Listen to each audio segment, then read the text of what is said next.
या today I have some other important MCQ on William Wordsworth.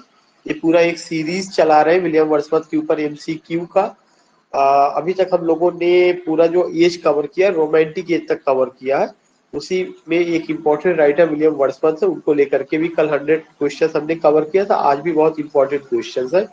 पहला question है, trailing clouds of glory do we come from God who is our home. तो इसमें ये कहते हैं ये लाइन कहाँ से ली गई है, जो ट्रेलिंग क्लाउड्स ऑफ ग्लोरी कह रहे हैं कि जो हमारा ग्लोरी है, जो हमारा यश है, या तो हमें ईश्वर से प्राप्त होता है और वही हमारा रियल घर है। हु इज आवर होम, वही हमारा रियल घर है। लेकिन इस ग्लोरी में कुछ क्लाउड्स भी आ जाते हैं, मतलब हमारी यश, हमारी कीर्ति, या हमारा जो रियल घर है गॉड का, जो वहां रहते थे, ये लाइन विलियम वर्ड्सवर्थ ने कहा है। तो सवाल ये उठता है ये लाइन कहाँ से लिया गया है। तो ये जो लाइन है ये लिया कहाँ से गया है, इमॉर्टैलिटी ओड से। पोयम का पूरा नाम है ode on the intimations of immortality. Poem का पूरा नाम क्या है, ode on the intimations of immortality. ये बहुत इंपॉर्टेंट है, आज का तो बहुत इंपॉर्टेंट है, खास करके इसलिए कि एक एक स्टेटमेंट आपको मिलेगा कहाँ से लिया गया क्या है। तो उसमें क्या वर्ड आ रहा है कि trailing clouds of glory do we come from God who is our home. This line is taken from which of the following poem. It has been taken from immortality ode. Wordsworth famous preface to the lyrical ballads was. Wordsworth का जो famous है preface to lyrical ballad वह क्या था। The preface to the first edition of the lyrical ballad, a rejoinder of Collins biographia literaria, a separate supplement to the lyrical ballad, the preface to the second edition of the lyrical ballad। Wordsworth का जो preface to lyrical ballad है वो 1800 ईस्वी में आता है। कब आता है, 1800 ईस्वी में। और उसमें जो प्रीफेस जोड़ा गया, वर्ड्सवर्थ ने उसको जोड़ा और सेकेंड एडिशन में आता है। उसी प्रीफेस में वो रस्टिक लैंग्वेज, रस्टिक पीपल की बात करते हैं। तो this is another important point कि the preface to the second edition of the lyrical ballad. Next question है, we are we are laid asleep in body. कह रहे अगर देखा जाए तो हम केवल शरीर से सोते हैं, and become a living soul, लेकिन हमारी आत्मा हमेशा जीवित रहती है। Which poem of Wordsworth having this line. कौन सी पोयम है वर्ड्सवर्थ का जो कि ये लाइन है।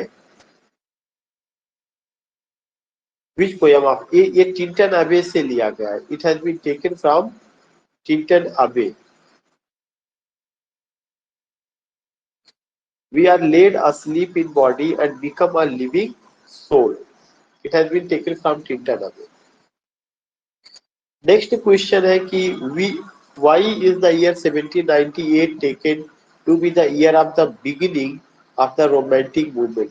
कह रहे हैं कि आखिर क्या रीजन है कि 1798 ईस्वी का जो समय है उसको रोमांटिक एज की शुरुआत का समय माना जाता है। Because it was the year of Wordsworth birth, क्योंकि इस समय वर्ड्सवर्थ का जन्म हुआ था। Because it was the year in which James Thomson the season came, जब से जेम्स थॉमसन का द सीजन आया था। Because it was the year in which Wordsworth lyrical ballads were published. Yes, 1798 ईस्वी में वर्ड्सवर्थ का लिरिकल बैलड पब्लिश हुआ था। इसलिए जो है 1798 ईस्वी को रोमांटिक एज के शुरुआत का एज माना जाता है।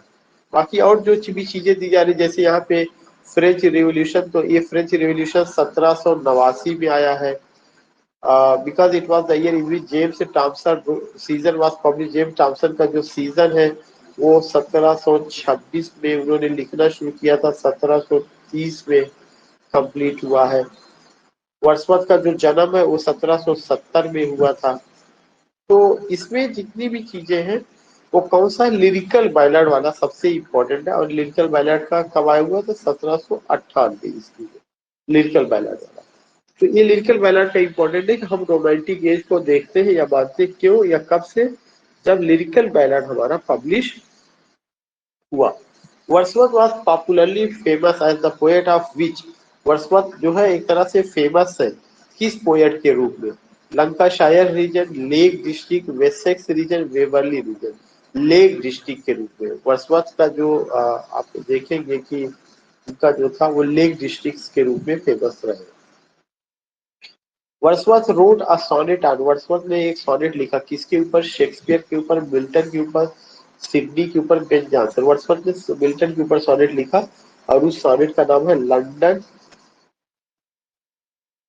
और मिल्टन 1802, ये उस सोनेट का नाम है। नेक्स्ट क्वेश्चन है, for nature then to me was all in all, तब नेचर मेरे लिए सब कुछ था। This line is taken from which of the following poem, यह लाइन कहाँ से ली गई है? ये भी टिंटन अबे से ली गई है। कहाँ से ली गई? टिंटन अबे से ली गई है। For nature than me was all in all, after whom Wordsworth became the poet laureate of England, Wordsworth किसके मौत के बाद पोएट laureate बने? ये जवाब आप खुद दीजिए, इसमें ऑलरेडी है रॉबर्ट साउदे की मौत के बाद बने। आफ्टर हुम ये घटना कब की? 1843 की है। 1843 में उनको पोएट laureate बनाया गया था, वो बने थे। Who accused Wordsworth of being a lost leader, किसने वर्ड्सवर्थ के लिए ऊपर अक्यूज किया कि वो लास्ट लीडर है? रॉबर्ट ब्राउनिंग ने, उन्होंने इसी के नाम से एक सोनेट लिखा था, lost leader. Who accused Wordsworth of being lost, जब उनको लाउरिएट पोएट बना दिया गया तो रॉबर्ट ब्राउनिंग को ये चीज पसंद नहीं आई और उन्होंने उसके ऊपर एक पोयम लिखा और उसका टाइटल लॉस्ट लीडर रखा गया। नेक्स्ट क्वेश्चन है, why was Wordsworth accused of being a lost leader, Wordsworth के ऊपर क्यों ये अक्यूज लगाया गया कि वो एक लास्ट लीडर है? क्यों ऐसा किया गया था? Why was Wordsworth accused of being a lost leader? Because he gave up the reason of supporting the French revolution, because he began disappointing the younger romantic poets, because he accepted the post of the poet laureateship of England. C is the right answer. उन्होंने क्या किया था? England की जो लाउरियरशिप poet था उसको स्वीकार कर लिया था। इसी वजह से रॉबर्ट ब्राउनिंग ने उनको कहा, क्या कहा? कि वो लास्ट लीडर है। Just for a handful of silver he left us, चंद सिक्कों के लिए वो हमें छोड़कर चले गए। Just for a ribbon in his coat, और उनके कोट में केवल जो है कुछ हो सकता है कि क्या आ जाए, कि हो सकता है कि उनके कोट में कुछ आप कह सकते हैं कि कुछ बटन कलरफुल लग जाए, इस तरह की चीजें हो सकती है। लेकिन उनका just for a handful of silver he left us, चंद सिक्कों के लिए वो हमें छोड़ करके चले गए। Just for a ribbon in his coat, Browning writes these lines on Wordsworth, Browning ने ये लाइनें लिखी है वर्ड्सवर्थ के ऊपर। In which of the following poem, किस पोएम में उन्होंने ये चीजें लिखी हो? द लास्ट लीडर में। तो अगर अभी आप देखेंगे तीनों क्वेश्चन द लास्ट लीडर से ही रिलेटेड है। ये तीनों क्वेश्चन कौन कौन से हैं? एक तो सबसे पहला क्वेश्चन मैंने आपको बताया कि द लॉस्ट लीडर एक पोयम है जो विलियम वर्ड्सवर्थ के ऊपर रॉबर्ट ब्राउनिंग ने लिखा हुआ है। रॉबर्ट ब्राउनिंग ऑप्टिमिस्टिक पोएट है, किस एज के है? Robert browning was an optimistic poet of Victorian age की हो रहे हैं। दूसरा पॉइंट मैंने आपको ये बताया कि जो लास्ट लीडर लिखा गया, क्यों लिखा गया? क्योंकि वर्ड्सवर्थ को लाउरियरशिप मिला था 1843 में रॉबर्ट साउदे की मौत के बाद। तो ये चीजें पसंद नहीं थी। किसको नहीं पसंद थी? रॉबर्ट ब्राउनिंग को, कि इतना जो आम आदमी का पोएट था वो आप जा करके किसी राज दरबार का हिस्सा बनेगा, वहां अपनी शोभा बढ़ाएगा। तो ही डिडंट लाइक दिस, इस वजह से आप देखेंगे कि इसको उन्होंने बात किया हुआ है। तो ये जितना भी कोटेशन है सब बहुत इंपॉर्टेंट कोटेशन है कि just for a handful of silver he left us, just for a ribbon in his coat, Browning wrote this line on Wordsworth, Wordsworth के ऊपर इन्होंने लाइन लिखी हुई है। कहाँ लिखा हुआ है? The last leader. वही क्वेश्चन ये भी है, इसमें कोई नया नहीं है।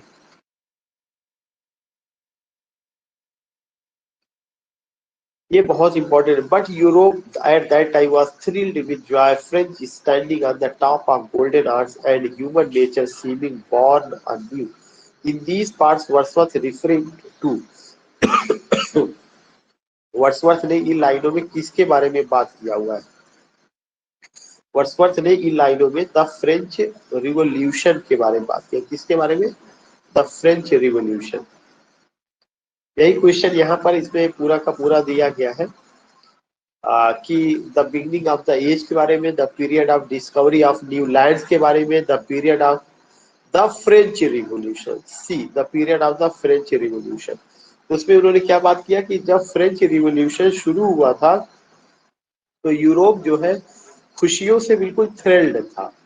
फ्रांस भी एकदम टॉप पर था, गोल्डन आवर्स पर। And human nature seeming born anew, और मानव स्वभाव में ऐसा लग रहा था कि कुछ नई चीजें पैदा हुई है, नई चीजें आ गई है। नेक्स्ट स्टेटमेंट है bliss was it in that dawn to be alive but to be young was very heaven. कह रहे bliss was it in that dawn to be alive. यह बहुत खुशी की बात है कि उस सुबह को मैंने देखा था। किस सुबह को? जब फ्रेंच रेवोल्यूशन ब्रोकन आउट हुआ था। But to be young was very heaven, और ऐसा लग रहा था कि जैसे आसमान भी उस समय जवान नजर आ रहा था। What era of history do these lines refer? इतिहास के किस इरा को जो है इस लाइन में व्यक्त किया गया? To the period of the French revolution, to the period of the Renaissance Europe, to the romantic period, to the period of Commonwealth, to the period of the French revolution. ये भी line French revolution को लेकर के रही है, ये भी line French revolution को लेकर के रही है। Bliss was it in that dawn to be alive, वही क्वेश्चन है, दो बार आ चुका है। They flash upon that inward eye which is the bliss of solitude. They flash upon, ये उन्होंने डैफोडिल जो पोयम है उसको जब लिखा हुआ था तो उन फ्लावर्स को जब वर्ड्सवर्थ देखते हैं तब ये बात करते हैं और कहते हैं कि जब मैं उनको देखता हूँ तो उनकी चमक जो है हमारे आंखों में अंदर तक जाती है। दे फ्लैश, फ्लैश मतलब फ्लैशिंग, चमक, अपॉन दैट इनवर्ड आई, मतलब आंखों के अंदर तक जाती है। उनकी चमक जो है, जो डैफोडिल फ्लावर्स है वे इतने ब्यूटीफुल है कि when I behold them, when I see them, तो उनका जो शाइनिंग है, उनका जो ब्राइटनेस है वह अंदर तक जाती है। Which is the bliss of solitude, और यह क्या है? ब्लिस ऑफ सॉलिट्यूड, और यह हमें जो है क्या करता है? ब्लिस ऑफ सॉलिट्यूड देता है, एक अकेले में जो है खुशियां प्रदान करता है। Which is the bliss of solitude. These lines taken from which poem? ये लाइन कहाँ से ली गई है? डैफोडिल से ली गई। कहाँ से ली गई? डैफोडिल से ली गई। Nature never did betray the heart that loved her. Nature कभी भी ऐसे हृदय को धोखा नहीं देता जो उसे प्यार करता है। बहुत इंपॉर्टेंट लाइन, टिंटन एबे की लाइन है। ये लाइन कहाँ से लिया गया? टिंटन एबे से लिया गया। Nature never did betray, nature कभी भी ऐसे हार्ट को धोखा नहीं देता। The heart that loved her, जो उसे प्यार करता है। The child is the father of mine, and I could wish my days to be bound each to each by natural piety. ये कहाँ से लिया गया है? ये चीज अगर आप देखेंगे उन्होंने इसको सॉलिटरी रीपर में यूज किया है। Sorry, my heart leaps up, my heart leaps, सही है। सॉलिटरी रीपर तो उनका फसल काटने वाले। The child is the father of mine and I could, कह रहे चाइल्ड जो है फादर ऑफ माइन है, and I could wish my days to be, और मेरी इच्छा काश और मेरे दिन वापस आ जाते। Bound each to each by natural piety, काश मैं जो है नेचर के से जुड़ जाता। ये लाइन भी बहुत इंपॉर्टेंट लाइन कहाँ से ली गई है? माई हार्ट लीव्स अप। उसके बाद है Who was or were the authors of the lyrical ballad? Lyrical ballad के ऑथर्स कौन से? हम सबको पता, वर्ड्सवर्थ एंड कॉलेज। इसमें बहुत दिमाग लगाने की जरूरत नहीं है। कब आया था? 1798 में आया है। प्रीफेस टू लिरिकल बैलड कब आया है? 1800 में आया है। यही लिरिकल बैलड अमेरिका में कब पब्लिश होता है? 1802 में पब्लिश होता है।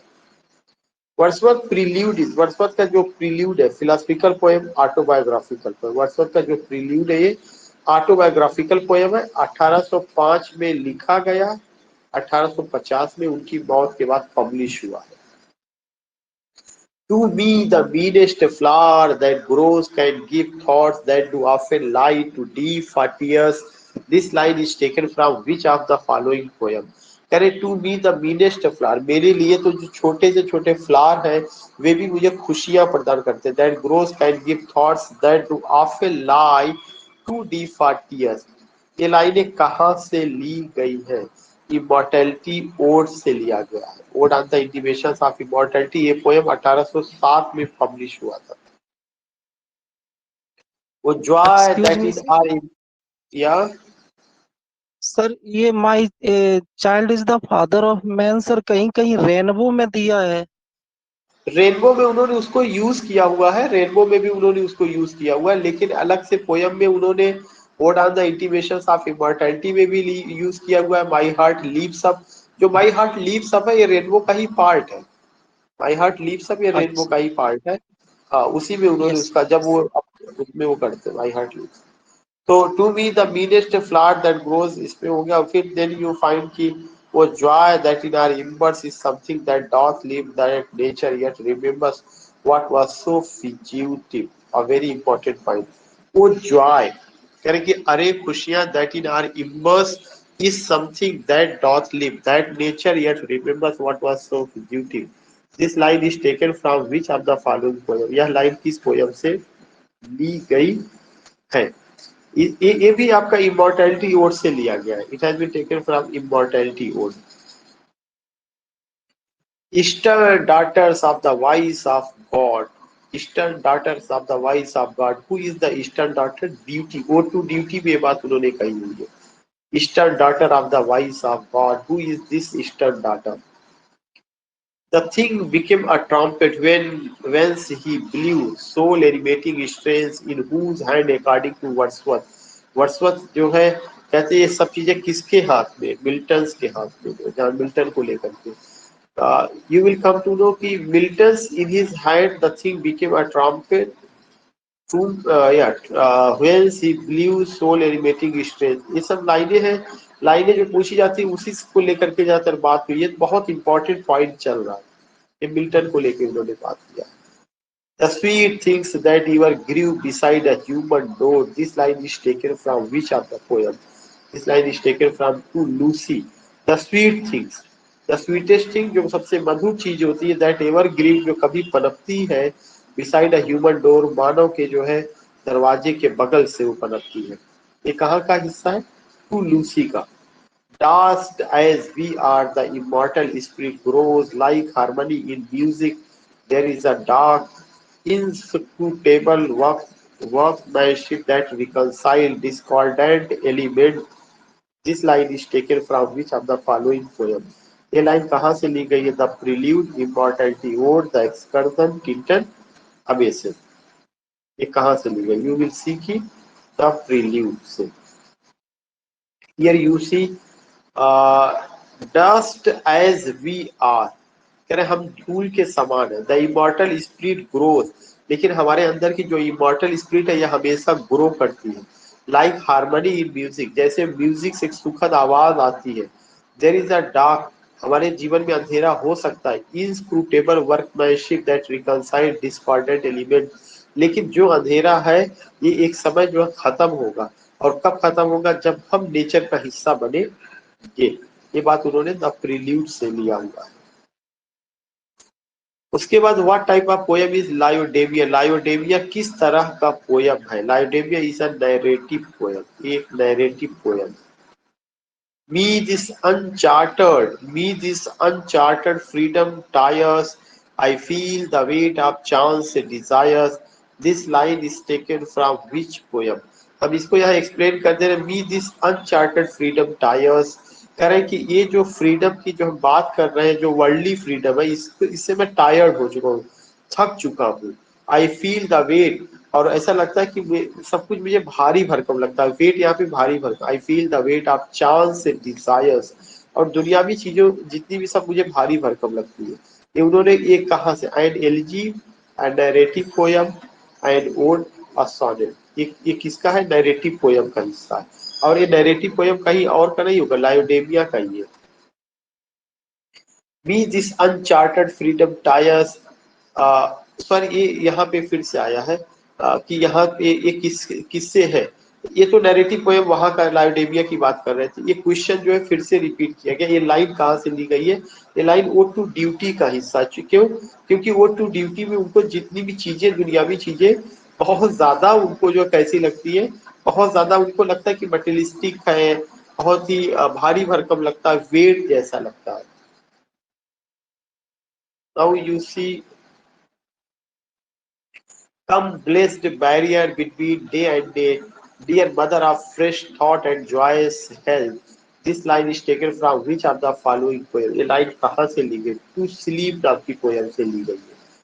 Come blessed barrier between day and, इन्होंने नाइट को क्या कर दिया? नाइट को पर्सोनिफाइड कर दिया। नाइट को ये पुकार रहे हैं, कह रहे हैं कि जो है डे के बीच में, एक दिन से दूसरे दिन के बीच में जो बैरियर है वो क्या है? रात्रि है।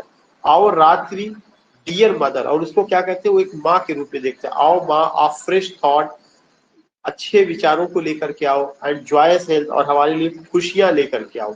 ये बात उन्होंने किसमें कहा, टू स्लीप में कहा है। Thy soul was like a star and वेल अपार्ट, ये तो कई बार पूछा जा चुका है। Ode on the intimations of immortality में भी इस तरह की उन्होंने बात कही, लेकिन ये जो है क्या है, एक सोनेट है, thy soul was like a star and dwelt apart, जो उन्होंने जॉन मिल्टन के बारे में कहा हुआ है। मिल्टन जो सोनेट है उसमें ये बात उन्होंने कही हुई है, मिल्टन में। The cottage which was named the evening star, करें कि जिस कॉटेज का नाम इवनिंग स्टार था, is gone whose cottage is refer to, उसमें किस कॉटेज का जिक्र किया गया है, उसमें माइकल का, सीधे सीधे माइकल का, और किसी चीज का नहीं जिक्र किया गया, ना तो लूसी को लेकर के, ना लीज गेदरर को लेकर के है, वो माइकल का कॉटेज है जो है। The cottage which was name, उस कॉटेज, ये पूछा गया माइकल की कॉटेज का क्या नाम था, इवनिंग स्टार नाम था। माइकल जो है एक इनोसेंट बॉय के रूप में प्रेजेंट किया गया कि he never picked up a stone, इस तरह से करके उसको दिखाने की कोशिश की गई। और आज का लास्ट है, our birth is but a sleep and forgetting, हमारा जन्म होता है, हम क्या करते हैं कि जहां से हम जन्म लेते हैं उन चीजों को भूल जाते हैं। जैसे आर बर्थ, हमारा हमारा बर्थ जो है एक सोने के समान है। जैसे आदमी सो करके जागता है, फिर पहले वाली चीजें भूल जाता है, फिर नई चीजें आती है। ऐसे ही हमारी आत्मा जो है कहाँ पे रहती थी, ईश्वर के पास रहती है। और हमारा जो बर्थ है यह एक स्लीप के समान एंड फॉरगेटिंग, और हम फिर चीजों को भूल जाते हैं। The soul that rises with us, जो आत्मा हमारे साथ है, यही हमारी लाइफ स्टार है। The soul that rises with us our life star, यही हमारे लाइफ स्टार है। hath had elsewhere its setting and cometh from afar. This line is taken from which of the following poem? ये लाइन कहाँ से ली गई है? The Immortality Ode से ली गई। The Immortality Ode. So I have done this, and thanks Meenu, Hemraj, Shweta, Sayyada, Shashi and Brijen for joining. ये बहुत इंपॉर्टेंट क्वेश्चन आज का रहा, खासकर कोटेशन जो वर्ड्सवर्थ का आता है वो लगभग इसमें कवर किया गया है। कल हो सकता है कि हम लोग और कवर करें, लेकिन कल के बाद हम लोग फिर 16-17 में कवर करेंगे, क्योंकि कई दिनों इधर जो है 3-4 दिनों के लिए मैं आउट ऑफ स्टेशन रहूंगा।